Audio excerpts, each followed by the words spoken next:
The bromance. Two friends as close as brothers, and no matter what happens through thick and thin, they stick together. Creating a relationship like this in your stories is a special experience, and most people will agree, damn enjoyable. But if you miss the mark, the whole thing falls flat. What are your favorite bromances? Leave them in the comments below, and if it's not JD and Turk from Scrubs, you got some explaining to do. Oh, by the way, while you're down there, consider joining the Writing Theory Discord. We have almost 500 different writers who've joined there, sharing tips, sharing resources, and sharing their own writing, giving critique, and lifting each other up. It's a great place to be. It is awesome and a very valuable thing to be a part of. We even do writing challenges every couple months to give you an excuse to write and finish something, and it's so much fun. Link in the description, come hang out. There are a ton of examples of the bromance in film and television because it just works. And the very first ones that come to mind to me are some of the shows that I grew up watching. JD and Turk from Scrubs, Sean and Gus from Psych, and House and Wilson. But there are so many examples, but that doesn't mean that they're all equal. I thought a lot about how to structure this video. Normally, I would take time and talk about each individual element that makes up a great bromance and choose one example to highlight that and talk about that bromance. But I think it makes more sense here to lay out all of the critical parts of this kind of relationship before we look at examples, so that we can see why some work and why some fail. So with that being said, let's define what makes a great bromance. First and foremost, a bromance requires time. Any relationship, bromance or not, this is just general book advice, is built over time. Even if you connect with someone else right away, that relationship requires a buildup of experiences just to be solidified. And we see this in our own lives with the friends that we make. You and your best friend might have had immediate chemistry, maybe not. But it took shared experiences to cement that person as your best friend. A bromance presented in a show or movie or a book without a focus on the history of that relationship simply lacks depth. Next, a bromance requires support. A key part of this sort of relationship is the fact that we are pushing beyond the bounds of toxic masculinity and allowing these characters to simply care for each other. They root for each other when things are going well. They support each other when things are falling apart. A relationship between two male characters that have all of the other elements of bromance, but it draws the line here, will never reach the audience in the same way. Toxic masculinity's out, human connection's in. Who would have thought? After that, a bromance requires the relationship to affect each person. And this is where so many romances will fail. In a real human relationship, which remember, all of our stories are human stories, this bromance is a major part of someone's life. That history makes it real. That support becomes a necessary part of the pair's function. When you have a friend like that, it changes your life. Now that effect might be positive or negative, and we'll look at some examples of each soon. Lastly, the final detail here is a little bit more meta. The bromance requires focus by the story. If you choose to create this sort of relationship in your story, and you want it to be this critical part of your narrative experience, then it needs you to give it attention.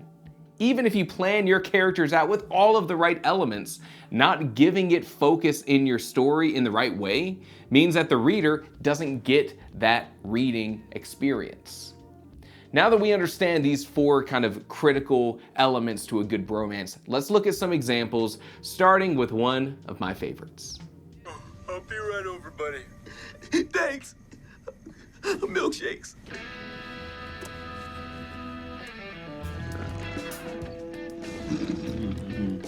It's okay, buddy. I'll always be here for you. Val's still the king. Hail to the king, baby. Sean and Gus from the TV show Psych are one of my favorite bromances. They've been friends since childhood. They support and care for each other. Their relationship goes through stress and strain, and it's the major focus of the show. It checks every box for a good bromance. And whether you like the show's style of humor or not, which kind of tends to be divisive amongst people, the character work between Sean and Gus is great. And to showcase this, I want to compare this bromance between Sean and Gus with two other fantastic characters of comedy television, Troy and Abed from Community. That's one of my biggest fears. What is? If I ever woke up as a donut, You would eat yourself. I wouldn't even question it. That'd be tasty. It's cool to know other people think about this stuff too. Troy and Abed have incredible chemistry in the TV show Community. And if you haven't seen the show, it is so worth watching. It is a great, unique style of comedy with distinctive characters and quirky humor. But while Troy and Abed are a lot of fun to watch, they don't check all of the boxes of a successful bromance. Troy and Abed are great. The characters have incredible chemistry and great actors playing each role, and the writing of Community is top-notch. But when we compare the bromance of Troy and Abed to a bromance like Sean and Gus, there's something just missing. And I can tell you what's missing. Troy and Abed don't have the foundational history of Sean and Gus. That relationship between them is still fairly new, and it hasn't really been tested over time. Next, Troy and Abed, they care about each other. But we don't see the support and the caring as much as we see between Sean and Gus. It's there to be sure, look, but we see more surface level friendship than we see something with depth. We see two people who get along really well. And you can tell this. Even throughout the entire course of the show, the friendship of Troy and Abed doesn't really affect the characters to the same degree as other shows. Now, part of that is that Community tends to keep things fairly episodic, unless it's the romance between Jeff Winger, Britta Perry, and Annie Edison. This kind of episodic nature is typically the biggest issue, in my opinion, of bromances in this kind of show. There's little character growth and change compared to other shows that focus on longer narrative journeys and development. We're gonna see this again in our list. And lastly, Troy and Abed's bromance isn't really the focus of the show. And maybe that's why we don't see it go through a huge amount of change. The focus of the show is elsewhere, and we don't often get to see it zoom in to showcase how these two characters affect each other's lives. We get tons of little side stories. We get tons of moments of them doing their super cool secret handshake. We get clips of them getting along so well, but we don't often see their lives changed by each other because everything is always wrapped up with a little bow. You forgot his favorite lotion. Am I supposed to let him get ashy? We only hung out together when you were sleeping or when I said I was going to get a massage. Well, sometimes you were. Smell you later. That is hilarious. I know. You know some people don't think so. Eagle!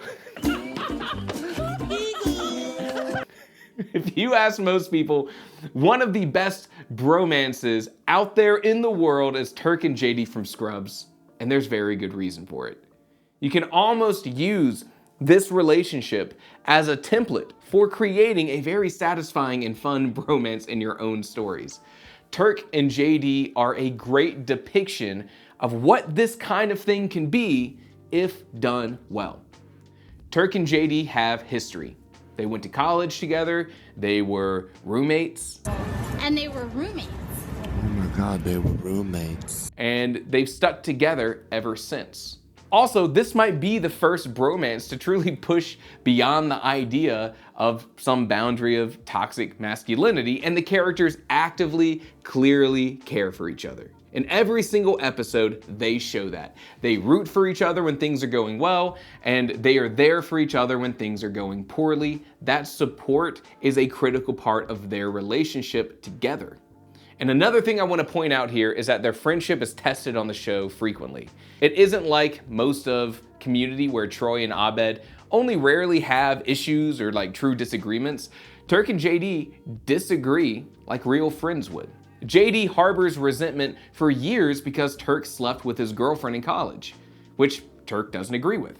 And there's so many moments where they butt heads, and that makes their bromance feel real. And all of that culminates in something unique. A bromance that doesn't really have that same level of support is Neil Caffrey and Agent Peter Burke from the great TV show White Collar. If you haven't seen the show, it has some great moments. In fact, there is more than one bromance here. Neil Caffrey is presented as this handsome, charming con man that can make people feel special. And that's seen in the dynamic between him and Peter Burke, but it's also seen in the bromance between Neil Caffrey and his closest confidant, Mozzie. But there's some missing pieces here. Neil and Peter Burke never really trust each other.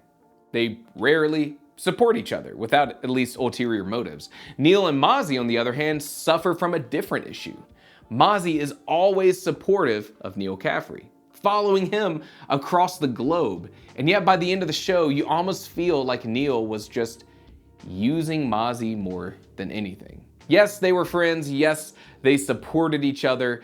But because of the nature of this show and the con man aesthetic that Neil Caffrey brings, you spend time wondering what was authentic and what wasn't. And the fact that the show focuses so much on this con man side of Neil Caffrey, paired with the ending of the show, I will not spoil it, it kind of leaves questions about the effect that these bromances had on each character. And that leaves it feeling weaker than some other ones.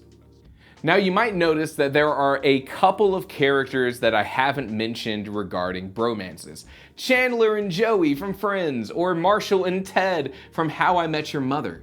And some people might even consider Mac and Dennis from Always Sunny in Philadelphia to be a bromance. It's not.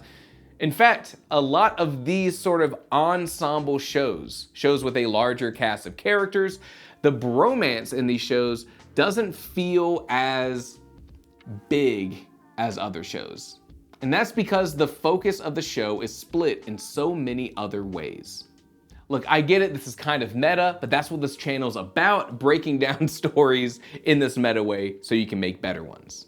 Let's take How I Met Your Mother, for example. Marshall and Ted have been friends since college. Similar to Turk and JD, who likely inspired this pair of characters, they were assigned roommates and became best friends ever since. We are told their history, and we see that they clearly care about each other. But the show itself chooses to focus on so many other things. We don't get to experience that friendship as much as something like a Psych. How I Met Your Mother might divide its focus among Ted and Robin's relationship, Barney and Ted's relationship, Lily and Marshall's relationship, Barney and Robin's relationship. The quest for love that Ted goes through, all of this stuff means that the show splits its focus between so many different characters. And that's why ensemble shows rarely have bromances that are as celebrated as other shows that can afford that focus, like Psych. Why do I spend time talking about this? Because it's relevant to you. If you are writing a story that wants to feature a bromance at the forefront, it means you have to place that relationship as a primary focus of the story. If you don't, the reader doesn't get to be as invested in that relationship. You have a limited amount of bandwidth, a limited amount of pages, and every decision in your story matters. Look, it's easier for me to talk about bromances in TV shows or films just because I can put something on the screen to watch. That being said, I'd love to tell you about some bromances and books that are even better than film and TV. And you get to see so much more of that relationship in the books than you would see in a show. Some of my favorite are Jean and Locke from The Lies of Locke Lamora, the Gentleman Bastard series. There's also Aaron and Cade from The Ember Blade, the hidden gem of fantasy novels. Benedict and Simon Mooncalf from Tad Williams and the Memory, Sorrow, and Thorn series. All of these relationships are given that history, that focus, the effect on each other, and support each other. And it is just so incredibly fun to experience that bromance. Let me know some of your other favorite kinds of tropes like this. And what's the girl version of a bromance called? That's important information right there. Is that just being friends? Oh, geez. If you like breaking down stories like this, subscribe, follow the channel for more, and come hang out in the Discord. You can even check out the podcast for even more great writing content. And as always, thank you for watching.